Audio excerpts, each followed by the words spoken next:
Hi, so I'm going to describe very briefly what this project's about, and because I have a very limited time and the project is very big. So what I can say is that it's divided in two parts. There's a theoretical part that involves developing a framework for modeling uh, statistically how are the taxa distribution. So with this I mean that I want to do a generalization of species distribution models that not only take into account species but other uh, members or taxa from the taxonomic tree.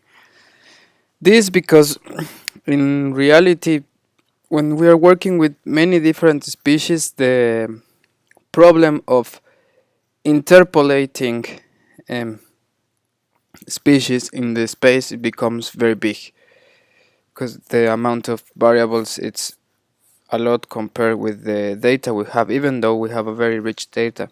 So I'm proposing here a network, a structure that takes into account the taxonomical relationships and the occurrences found in the Earth with the GBIF data.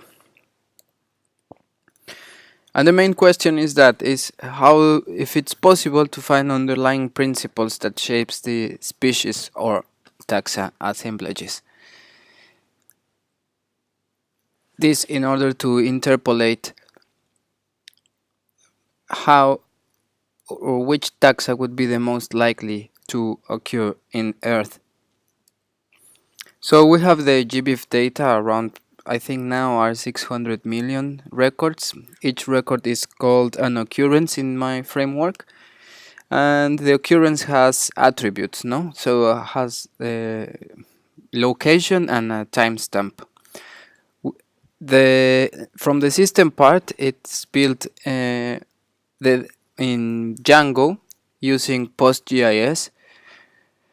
The PostGIS has the GBIF database, which is a CSV. Well, it was a CSV file, then I imported it into PostGIS, and I've done special queries there for retrieving the data that lies within specific square.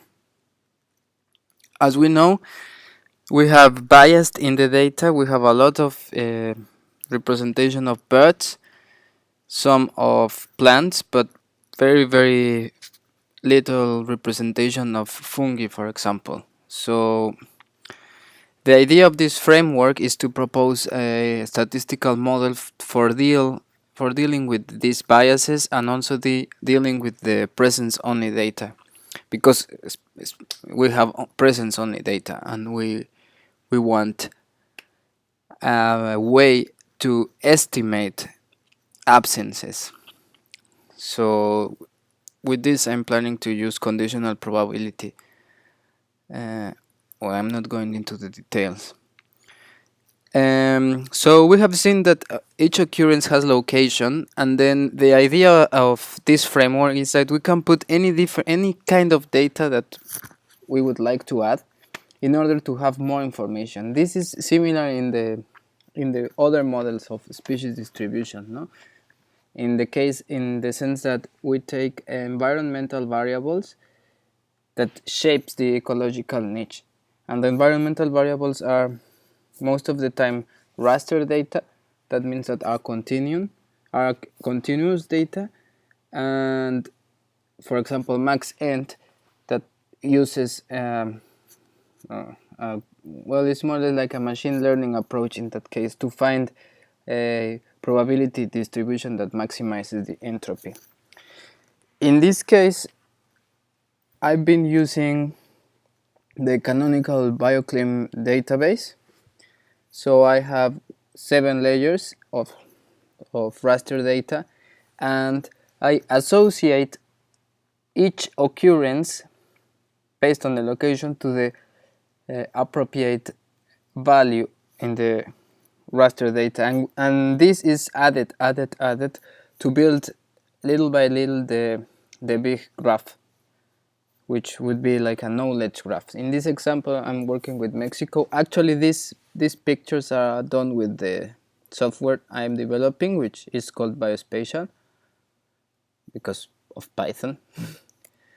So this is for any given region. We have raster data with different values, and the occurrences are there in Mexico. So as I said before, each occurrence has binded other type of nodes that are raster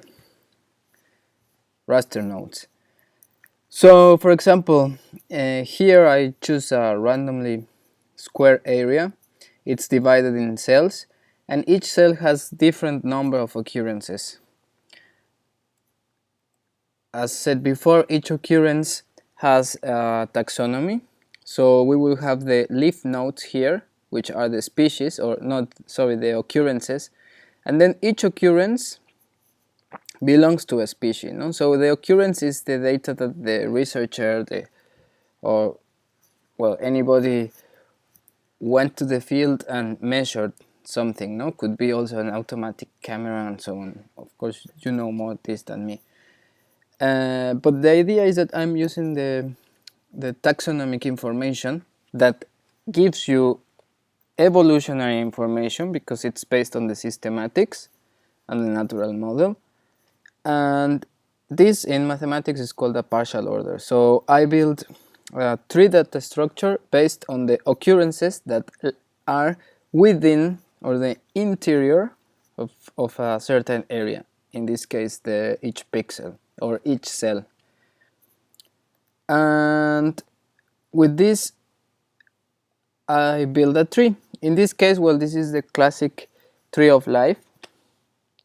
And if we would be in some area, for example, in your area, in your neighborhood, you will find certain species, certain occurrences that belong to a species, that belong to a genus, that belong to a family, that belong to a class, order, phylum, kingdom, etc. So this would be the global tree of life, and each area would have a subtree of this global tree of life. In this example, I'm showing how occurrence, the node occurrence, has binded other type of information. This is what I was talking about, of matching different data. No? So in this case, has binded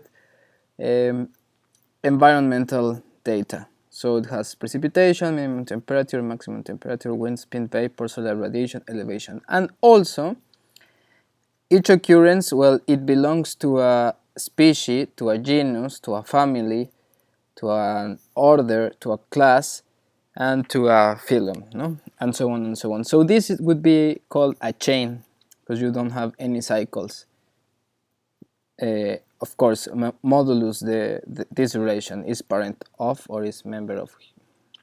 These relationships are your just auxiliary relationships, but are part of the big network, no? Of the knowledge network. In this case, this is a subtree. These are all the occurrences, but like all the tree, I mean all the subtree that lies within a certain cell. This is another way of visualizing. This has been done also with Biospatial. The system of this, I'm working also with Neo4j, so it's Django, PostGIS, Neo4j, all open source. This is the example of a spatial grid, or the lattice. So the lattice or grid is defined in the entire region of the Earth, and actually it's also a tree. It's a quad tree, so you can go at any resolution, dividing each pixel half and half and half and half and half. In this example, the distance or the resolution would be 4 kilometers because I'm working now in Mexico, specifically in that area I showed before. So this is the example, no? Each cell will have a subtree of the tree of life, no? And the idea is that you could have, for example, nothing here, and you would like to know which are or how is the tree, or which is the tree most likely to occur in this area, knowing that you know something about the neighborhood. So that's the main question: how to, if it's possible to interpolate the tree. And yeah, to derive a framework for that. This is another example. So this is 4 cells. I'm here using a neighborhood, the von Neumann neighborhood. So it's 1, 2, 3, 4. Here 1, 2, 3, 4 roots of the tree, and I'm showing some of these nodes for that region. This is in the testing region I showed before.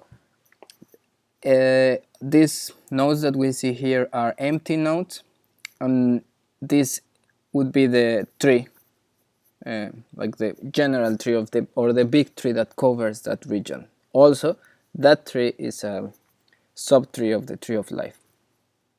In this case, we can see all the cells that has a plant, and this is very interesting because the relationships are explicit. We don't need to make joins and joins and joins as the standard way you would use when using a relational database like PostGIS, no? That you are joining tables and you need like these foreign keys and so on, and you need to make joins and joins and joins to generate certain queries, no? In this case, we have explicitly the definition. This is an example of the apid families. I want to see all the cells that have bees in their surrounding. For example, here, all these nodes are the cells in that region that has, I think, around 3,000 cells. So these are the cells that have at least one occurrence of a member of the apid family. The links indicate that these cells are neighbors. Sorry. We can, because this is a network, we can traverse the network, we can travel across the network to find who are the neighbors of, no? So the lattice is connected by neighbors, so we can query like which is the neighbor of. In this case, I'm selecting the cells that has in the neighborhood of distance 1, that means 1 cell, members of apids. And of course, with this you can also select very easily the plants associated with that. As we can see, we can go adding orders in the query. So we can go neighbors of the neighbors of the neighbors of the neighbors. And this is very important for calculating probability of occurrence based on the network using random fields. And this is the mixed model for doing the regression. In this case, Ti is going to be the node. That could be anything, could be genus, could be family, could be species, could be kingdom, whatever. So it's taking the environment, it's taking the co-occurrences. So for example, if this is plant, it's going to take the summary statistic of the environment, which would be a matrix of 8, a vector, I'm sorry, of 8 variables in the case, because in the case we have 8 variables, but could be n variables. The co-occurrence is going to be, for example, the number of cells that have the node that we are trying to model, and this would be a function of the distance, and this would be the Gaussian function, kernel covariate function, which would tell us, or which would model the spatial autocorrelation plus an error that, yeah, I'm supposing it's normal distributed, which means 0. Well, as I said before, everything is written in Python. I make use of several libraries, and I'm using Django, and so you can make IPython notebooks, and the project is in GitHub, so you can download it, check it, and so on. If you have any doubts, please, I would be happy to answer anything. The project is very big, as you can see, and it has many details that I would be happy to talk more. Thank you very much. Thank you very much for the prize and for listening, and I'm sorry, Kyle, I took a bit more of time. I'm sorry. Thank you.